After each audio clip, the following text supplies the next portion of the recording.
Hello guys, welcome back to TechCity Disqus. It's our floral edition. You can see we are all pretty. Bella, what is this, floral or flower? This is glittering flower. Shine flower. Yeah. Anyways, on today's episode, we'll be talking about Gokada's suspension and what we think about the whole development.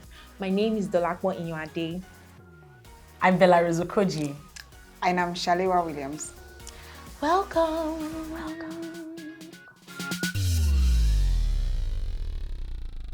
So at 4:25 p.m. on the 14th of August 2019, I got a WhatsApp message on one of the many groups that I belong to saying Gokada had suspended their operations in Nigeria only 2 years after they were established. And I'm like, oh, whoa, finally, their village people have caught up with them, etc. And a few minutes later, there was a rebuttal of sorts still on that same page by somebody else trying to kind of fight with the first person to put up that post saying, well, it's not exactly true. And so I sat down and I observed.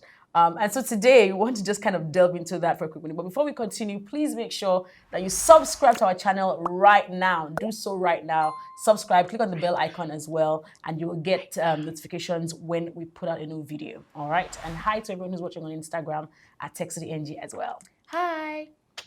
So, Shalewa, did you get the WhatsApp message? No, I didn't, but I saw the message on its Twitter page, Right. Gokada NG. So it put up something like Gokada will be going on a suspension from August 14th to resume August 26, 2019. And but there was a Medium article put up by its CEO, Fahim Saleh, which was more like clickbait. So he said Gokada is shutting down. And a lot of people didn't read that article. They just saw the So headline. they just went with the headline, and then there was a whole lot going on. Oh, Gokada this, blah, blah, blah. And in the article, he explained that he did admit that due to increasing competition, because we all know, okay, not we all know, but people who know that Opay, Oride is doing a whole lot. They recently launched O-Trike in Aba. So there's a whole lot going on in the bike-hailing space since the days of MaxGo and Gokada. Yeah. So, but what I could draw from this, because people are wondering why they're shutting down, why are they shutting down? Even if they want to re-strategize, they need to go on a 12-day suspension and everything. And I saw an interesting tweet from Victor Asemuta, and I like his tweets. I think they're usually very enlightening. And he mentioned that Snapchat does this kind of thing. So they go on retreats and vacations where everyone can just go and recess and strategize. And he also mentioned GT Bank, in the days of Tayo Aderinoko of blessed memory. They will go on the weekend and have like a retreat. And if I could add to that, my mom always tells me about GTB's strategy back in the day, because they started weekend banking. And even during the week at GT, the Fola Adiolas, the Tayo Aderinoko would be at the teller, interacting with customers. So that helped them get a feel of whatever was going on in the organization. Because Fahim Saleh admitted to the fact that he didn't really know what was going on with Gokada. He had to take him taking a Gokada, trying to order for one to know exactly what it was. Most of the riders cannot use the maps. There are lots of faulty equipment. They are not well equipped and everything. So I mean, it just like lit up a light bulb in my head to say a lot of CEOs need to be in touch with their organizations. Don't just rely on feedback from people you've put in charge, because some of those people don't want to tell you what is going on. There might be a lot of conspiracy theories going on and all. But I like the fact that Fahim Saleh and co were honest enough to admit what is going on. Now, them coming back after the 12-day suspension, what they want to come back with is what I'm a bit skeptical about. Yes, because what exactly are they what are they bringing in different 12 days if they have to do the kind of strategization that requires them, meeting the competition that O-Trike is bringing. I said O-Trike, sorry. O-Ride is bringing, because O-Trike in Aba. In Aba, yeah. So O-Ride is going all hard with everything, including their prices. A source told me that O-Ride presently does about 10 times what Gokada does in terms of their trips. And O-Ride is also present in Ibadan. So O-Ride has really extended its tentacles. I'm really not sure how, Before I hear wants what to you have to say, recover from this. Speaking of Ibadan, I also heard from a reliable source, right? This is someone who frequents Ibadan a lot. He shared with me how he saw that some Gokada bikes were being, quote unquote, shipped from Lagos to Ibadan. So when he heard that news, he said, well, I hear them when they say they're back in 12 days, but then why are they taking all their bikes to Ibadan? Well, I'm hearing that they're actually bringing in new bikes To Lagos? So Okay. They I put don't up know, some maybe on their Twitter page. There was a video they made that yes, welcoming back that Gokada 2.0 initiative. and then they're bringing in new bikes. So I don't know. Maybe they are taking out old bikes and bringing in new, maybe new reinforced, to walk on these roads. But who knows? My own is, what exactly are they going to achieve in 12 days? Let's be realistic. 12 days is less than 2 weeks. That's like changing the whole strategy of a whole company that has stayed for like 2 years. So how are they going to are they going to work overnight to make sure that they will kick Alright and the rest out of the market? Because as it is now, things are shaking for Gokada. The fact that the CEO has already noticed that there are some issues with the app itself and even the riders will even shake the consumers or the customers' opinion about Gokada, that, oh, are you sure they've really, really fixed this thing? That, or do the riders even know how to use the map? I know there's already the problem of all these bike and cab hailing services of pilots, let me just call them pilots, taking longer routes just to maximize profits. And this is like a problem that is constant. It still goes on and on. And the fact that guy, the rider that Saleh talked about, that he took a longer and it was taking so much time for him to get to destination, for him to have said that already shows that it is a big issue in this industry. They even felt bad that this is what customers have to go through. Exactly. Will it ever be eradicated in this? Like, is Gokada going to use that 12 days to actually do something about that especially because it's a big issue? You're going to be spending more because of somebody's greed, and it doesn't make sense at all. But I mean, I hear you when you say 12 days is a short time, but it's still a long time as well, relatively speaking. Well, it's a long time when it comes to a long time to actually do a lot. The market. Right now, they're doing 40% off, and it was normally supposed to be from the 1st to, is it 7th or 17th of August? But right now, I saw on Twitter that it is now for the whole month of August.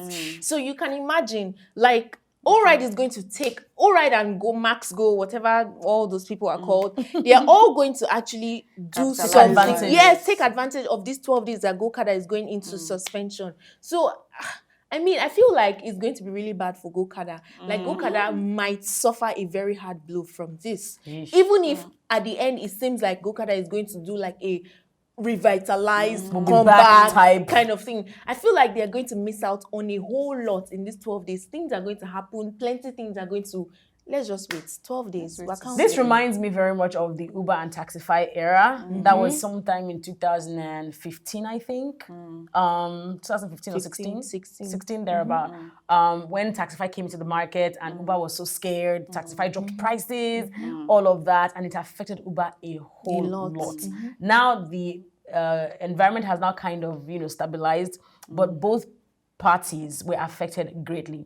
Taxify overtook Uber. Uber came back, but it took a long time for Uber to get back to where it is today. But our fingers are crossed. I think if anything, it shows that the end is not the end really when it comes to these kinds of industries. So fingers are crossed. But 12 days from... I could add to what you just said, because you mentioned something about Uber taking a long time to come back.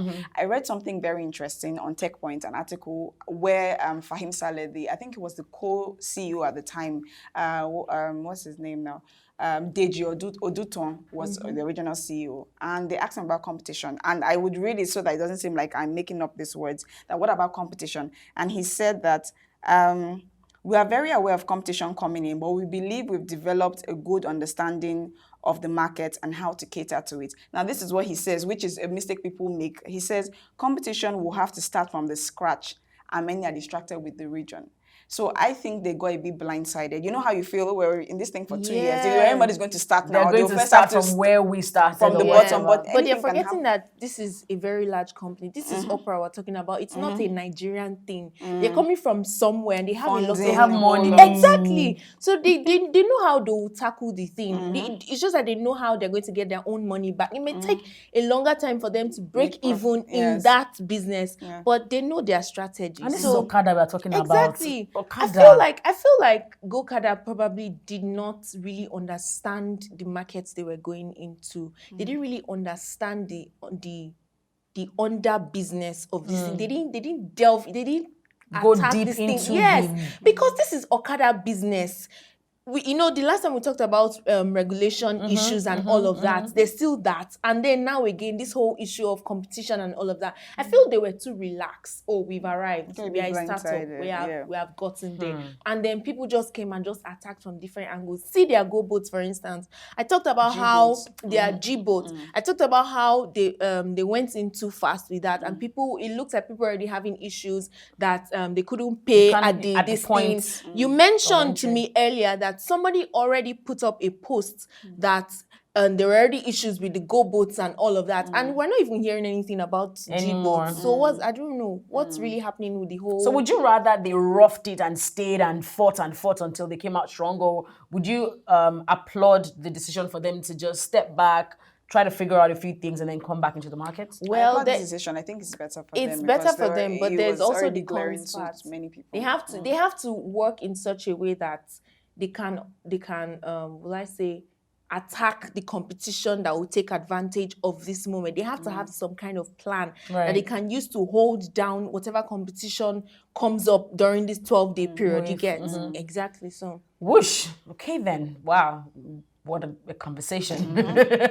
I mean, from here, we can only wish them all the best, and we'll keep our eyes on the issue as updates emerge. We'll definitely give them to you. 12 days from the time that post was put up on Twitter is the 26th or maybe 27th of August. So hopefully something happens by then. If not, we'll be on hand to give you the details. I'm Bella Rozokoji. I'm Shalewa Williams. And I'm Dolakwa Inyuade. Thank you for watching today's edition of TechCity Disqus. Remember to subscribe to our channel and leave a comment down below as well. Which would you rather? Would you prefer if they roughed it or that they took this time out? And do you really think that they will come back after 12 days? Let's know in the comments down below. See you next time. Bye. It's a floral bye. It's a floral bye.